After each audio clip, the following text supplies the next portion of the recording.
Hi, Saadia. Thank you so much for helping with my project. Could you say a little bit about yourself? Well, my name is Saadia. I am from Lahore, Pakistan, and I am a teacher at one of the best schools in Pakistan currently. And my strength is in IT, especially if you talk about business consultancy, or if you talk about the HR related trainings, which basically are related to my degree, which is MBA HR. So like I'm doing a job, plus I'm doing freelancing, and plus I'm also handling my own business. Although the project's flow is slow, but I never mind that, because in the end of the day, I own a business. That's just a happy moment for me always.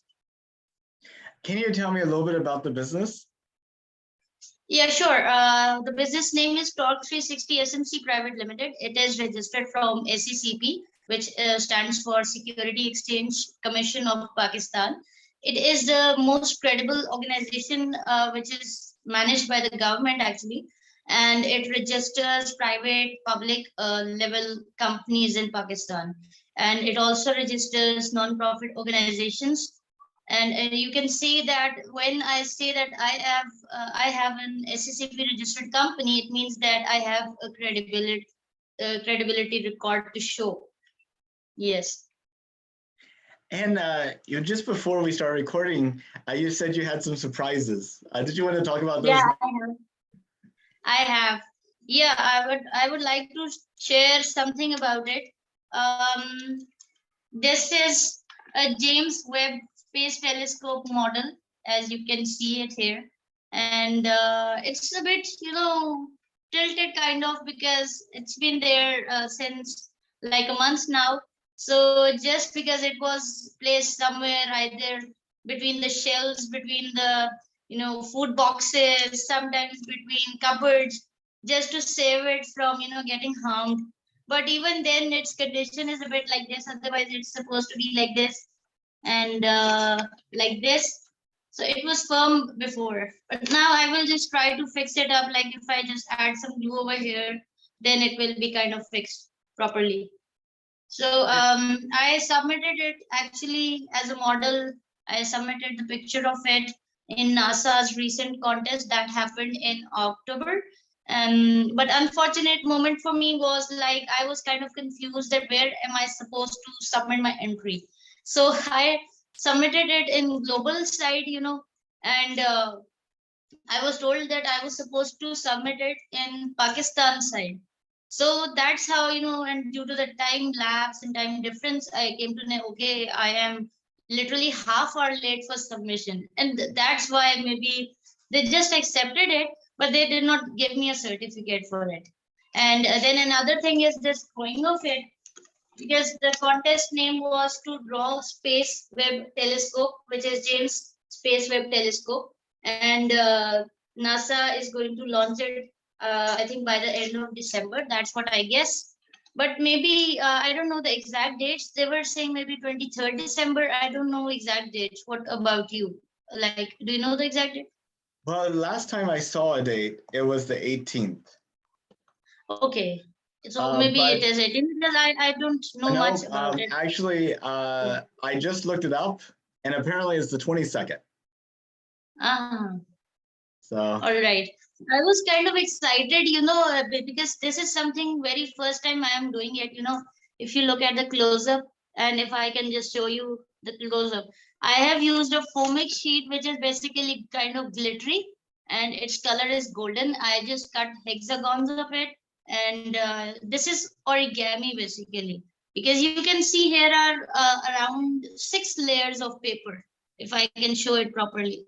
Yes. Is it visible? It is. Okay. It's a little and bit more base, visible. I just try to make it firm, but it's not too firm, It just keeps on going like this and this. But still, then it's somehow a bit of a model. I just need to fix it a bit.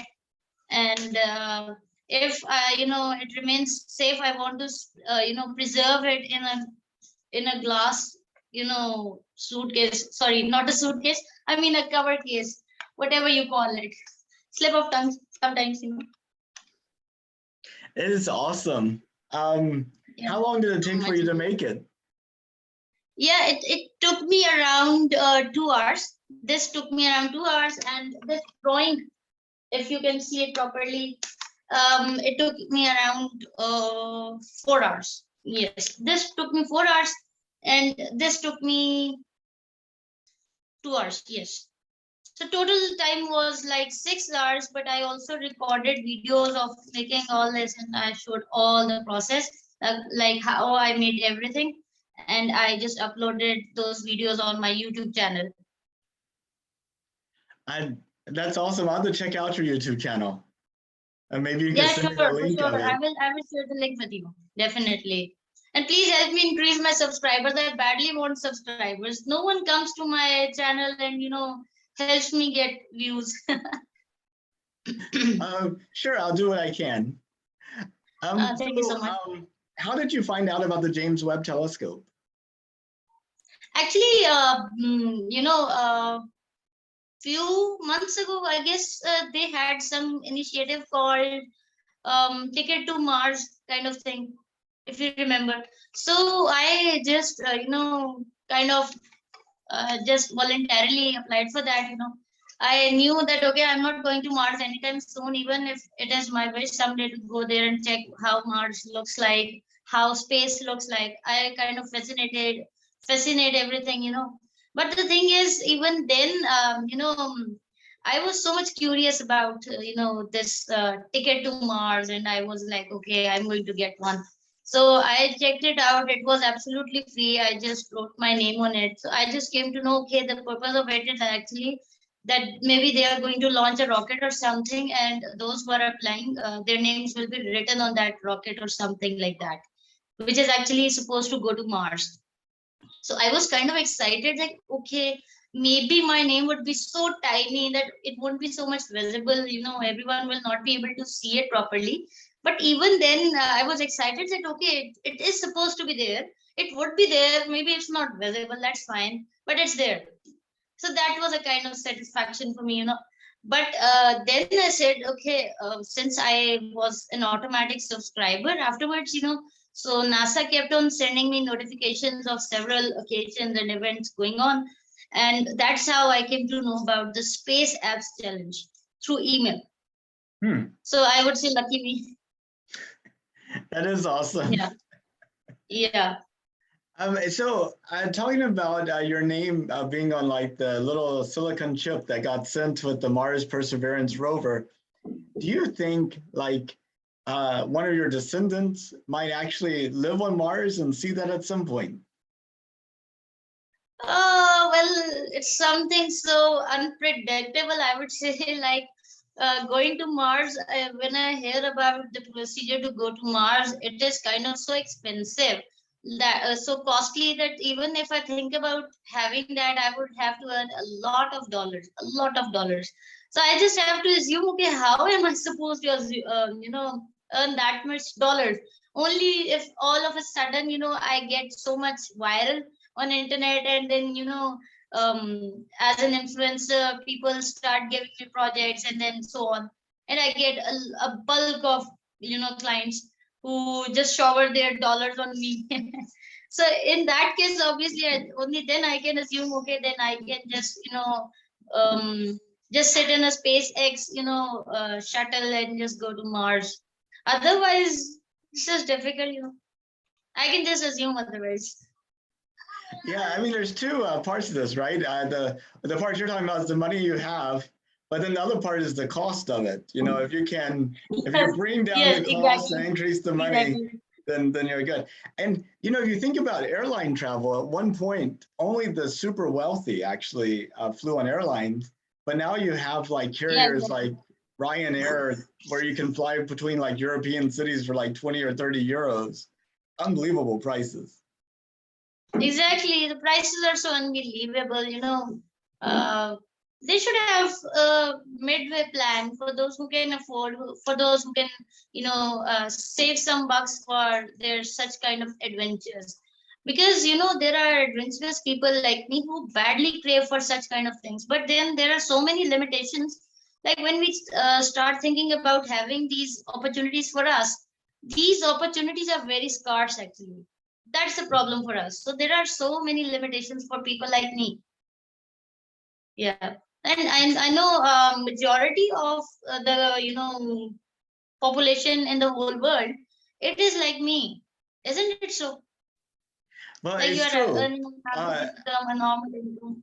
Absolutely. And there are two organizations I know about that are trying to get people like you and me into space. One is Space for Humanity, that wants to send Wow. everyday people to space. And then another one is this reality TV show contest called Space Heroes. I can Oh, send you the that's link lovely. to both of those. But if you're interested, maybe it's worth applying, or at least uh, keep an eye on it. Yeah, I'm kind of interested to have such kind of adventures, but again, then I have to convince my own kiddos, my two kids. I have to convince them. Okay, you are supposed to explore space with me, and I'm also going to bring my husband with me, and I'm sure he would love to explore the world with me, especially the space, because he is the kind of person who loves seeing fascinating videos, the reality videos, I mean, that are mesmerizing to the eyes. So he is nature loving person, so that's what I believe, that he will for sure accompany me in this, let's say, if I am able to go to space someday. How old are your Yeah. children? One is going to be 4 years old and one is going to be 1 year old, and their dates of births are coming nearby. One has on 30th and one has on 31st. Just imagine, only 1 day difference. And which month? The elder one's birthday will come earlier. It's on 30th. And then the little one who is going to turn one, his birthday will be on 31st. Of December? Yeah, December. I'm talking about Okay. December. My birthday is 29th. So now we got, between the three of us, we have a Wow. whole, Oh, so whole it's kind of a series. series, 29, 30, 31. Wow, lovely. Okay, that's good to know. It means we can have one cake for all three of us. Yes, yes, Isn't it? it's We can true. save the cost on it. Well, usually, I don't Yeah. know how it is with you, but we always seem to have more cake than people. So we Yeah. always have cake left over. So Same here. We do the same. We do the same. We just, have a gathering. We just take a bit of bite of cake, and everyone is making sure that everyone gets a piece of cake. That's how we also participate in this. that's awesome. So Yeah. about the James Webb Telescope, what are some things you're hoping that it can see? What would excite you that it's able to actually see? What I've understood or read about it so far is that scientists are believing that it will be far better than the Hubble telescope that is already, taking images and videos from the space of all the planets and of all, the sun explosions and all the views of sun that they can, capture. But then again, it's just an assumption because, they have not tested it yet on space. Obviously, they have to test it first. And, the first initial months will be quite challenging for NASA, especially. They have to see how this device is going to work on space, because they are already trusting the Hubble telescope because it is also already functional. It is already functional. But in case of James Webb telescope, they have to explore things, and they have to understand that how it is going to work. Maybe there might be a dysfunctional battery anytime of any day. So they have to work on these backend issues as well, so that whenever, as soon as they launch it in space, it takes a lot of effort to take the telescope to space. So coming to and from space in 1 day, it's not an easy job.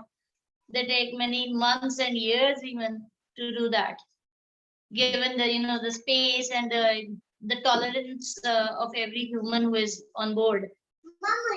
That's why. That's true. Yes. Okay, okay. Can you just give me a second because my Sure child thing. is worried that a small pop-up window has appeared on his YouTube video. I understand. Just wait. Why you done? Okay, so I'm back. Awesome. So did you know that NASA was planning to send people to the moon? Yeah, I heard about that as well. And I'm also excited to see that, okay, who is going to go to moon and how. That is also kind of exciting to know. And, it's just a small wish, a small tiny wish for a person like me, to somehow try to see how the moonlight looks like. Like I would want to actually touch the surface of moon like this and okay, it's lovely, it's moon. So that's what I want someday in my life. Do you know the last time people walked on the moon? What year it was? I think 1950s. Neil Armstrong. Na? Yeah, so Neil and Buzz landed in 1969, and the last people were 1972. But it's interesting you say the 1950s. Most people ask that question too, thinking it was more recent than it was. I think you may have been No, the it first was quite person. old. Yes, I agree on that. It is quite old, experiment to explore, the moon. So it's been a long time people have been on moon. It has been. Yeah. What do you hope they discover or do on the moon that would make it worthwhile for you? Well, I just want to take some selfies on moon. And then I want to upload them on my Facebook, Instagram, Twitter, TikTok, and YouTube at the same time. I want a fast speedy internet and I want to have a video conversation with everyone. Oh, hey, I'm on the moon.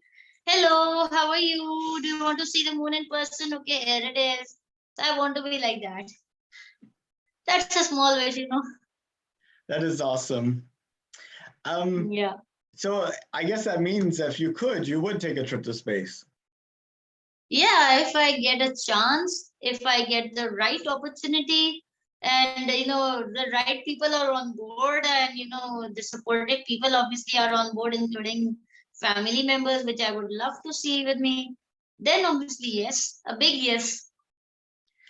Now, when you think ahead to the future of humanity, like 100 years, 200 years, maybe even 500 years out, what does that look like to you?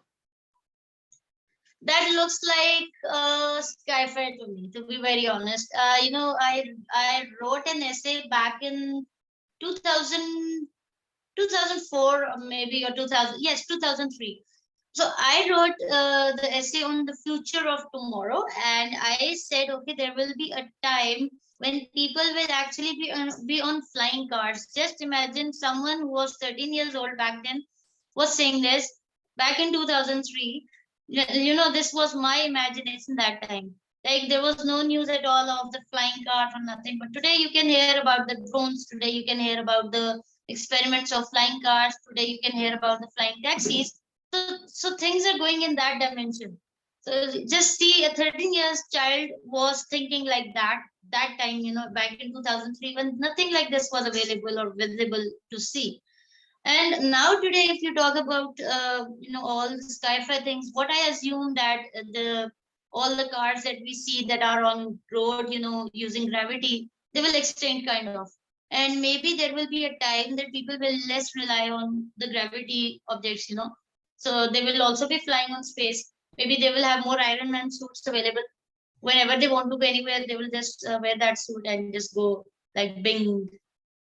So there will be a jet speed if they want to go in a hurry. Okay, they will just start from Lahore and they will reach Karachi within seconds. So this can also happen just using that Iron Man suit. So these things are going to be a reality. That's what I feel. Then there will be so many sci-fi things. Like a lot of things are already touchscreen, and the touchscreen is transparent, and you can see through that transparent screen. So these things are also happening. Then there will be, there will be no apparent touchscreen. Only the projector is throwing light, and you are just clicking on the text, and the projector is picking up all the reception and just getting the commands and giving the commands. So that's how what I feel. A lot of sci-fi things will be visible. And then robotics. If you talk about robotics, then robotics has a very big future. Then if you talk about artificial intelligence and augmented reality and virtual reality. So just like Mark Zuckerberg recently talked about the metaverse.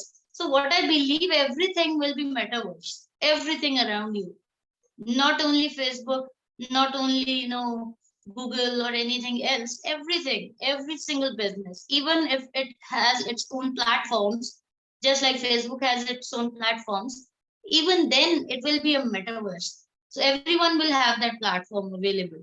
That's what I feel. And things will be cheaper than what they are right now. That's what I feel. Easily approachable, easily, usable. Most of the things will be free. That's what I feel. Ed, that is awesome. I would love to read your article if you can share it. Yeah, actually, the problem is, I just wrote that on a piece of paper maybe someday, and then I just lost it. But I will try to find if I get a copy of it. Sorry, maybe I have it on my Hotmail account. I will find that if I have it. Because I guess I had a Word file of it. That's what I remember. But let's see if I find it. I will definitely share it with you. Thank you for reminding me, by the way, that I had this file, I guess. So I will just check it out and share it with you. Well, while we're talking about the future 500 years from now, a couple of questions I'd like to run by you. Do you think there'll be more people or less people than there are now? People, population never changes. This is not in hands of anyone. Even if the COVID virus has killed so millions of, people, even then, there are so many births happening every day. So if you compare the birth rates, it is still more than the mortality rate, especially due to COVID. So if you say, okay, there will be another pandemic, maybe there will be several pandemics coming even in the future, which is quite acceptable, because this pandemic has actually shaken us to the core. To be very honest, majority of businesses have gone bankrupt. Majority of households have been facing a lot of severe financial crisis, and people have been jobless. People are committing suicide, doing terrible things in their lives. People are becoming aggressive. They are facing anxiety issues. They are becoming ill. Any you can say that they are becoming more ill than they were before. So if you talk about their current health, it is terrible. I agree on that. But still, there are countries wise variation things going on. For example, Pakistan has shown the best resistance to COVID. Pakistan, then India as well, but India did have a lot of casualties going on. But Pakistan, on a comparison, if I talk about Pakistan, it showed amazing results. And even when the whole world is still worried about that, okay, COVID is coming again and again, again and again, Pakistan managed to reduce the COVID happening percentage to around 0.5%, which is quite amazing now. So it means people are becoming aware of their dynamics, their health conditions, that okay, we get ill from these things, we have to take care of our diet. And if we are taking a proper diet, obviously no disease is going to harm us by any means. So in that way, obviously your life expectancy, I mean the life expectancy, that increases, right? So in that scenario, if I talk about the life expectancy, then obviously, people will start living more than what they used to live before. So that's what I feel, that whether it is 2020, 2021, and so on, the mortality and death rates will, mortality and birth rates will be kind of balanced. That's what I feel. So the population is not going to be like today, it's more, and tomorrow it's going to be finished. No, it's going to be there. And how about the number of countries? Do you think we'll have more or less countries in the future? That's also depending on the conditions. What there are so many funny theories coming on, going on. So many people say, okay, there will be only one country. So many people say, okay, there will be 2 to 3 countries left. So many people say, okay, there will be a world war, the World War III, and everything will be destructed, and then the fourth war will be fought with, the sticks, the small sticks. So, so this is also a funny, assumption. So we never know this much about the future because, future is uncertain. We can just predict it, we can just predict the happenings. Some predictions can happen to be true, but some can still happen to be wrong. That's why the predictability factor is there, na? You are kind of 50-50. You say, okay, either you can be right or you can be wrong. That's how the predictability factor works, na? Yes. Yeah, it's true. Well, I mean, along the Yes. same lines, do you think there'll be more or less languages than there are now? If you talk about the languages, well, I believe maybe there will be more languages. Why? Because already there is a lot of interference of technology. So I believe that, for example, it's just a kind of localized and funny example for you, maybe. For example, if a person is trying to speak English and mixing words of Urdu in it, so that is called Urdulish, right? Mm-hmm. That is called Urdulish. And if someone is trying to mix English words in, Urdu, that is called English. So these kind of things are, funny, but people are doing this. So see, these are also the divergences. So if I talk about these languages, which are the kind of new additions, then I assume that due to the, continuous interference of technology, I believe there will be thousands or more languages. Maybe someday people will also literally speak, okay, array 1 means this, array 2 means this. So they're going to talk about the syntax and, okay, dash dash HTML slash and so on. Yes. That is true. That is true. Now, Yeah. I see these videos as being sort of a collection of perspectives about today and the challenges that we face that people, in the future, 100 years from now, can look back on and kind of get a sense for about this time. And is there anything that you'd like to share with the future? About the future, I would always say that, okay, always remember one thing in your life. Future is always unpredictable. You can always be prepared for the future, but again, never be afraid of the future. Let's just, everything come in front of you and just face it. Whether it is a difficult situation for you or whether if it is an easy situation for you, just face it and be brave enough to face it. Don't be worried about anything, about the consequences. Don't be worried about anything at all. Just focus on what you are. Just believe on yourself and live in your present. That's what I always say to everyone, that you are supposed to live in your present, forget your past, whatever it has been.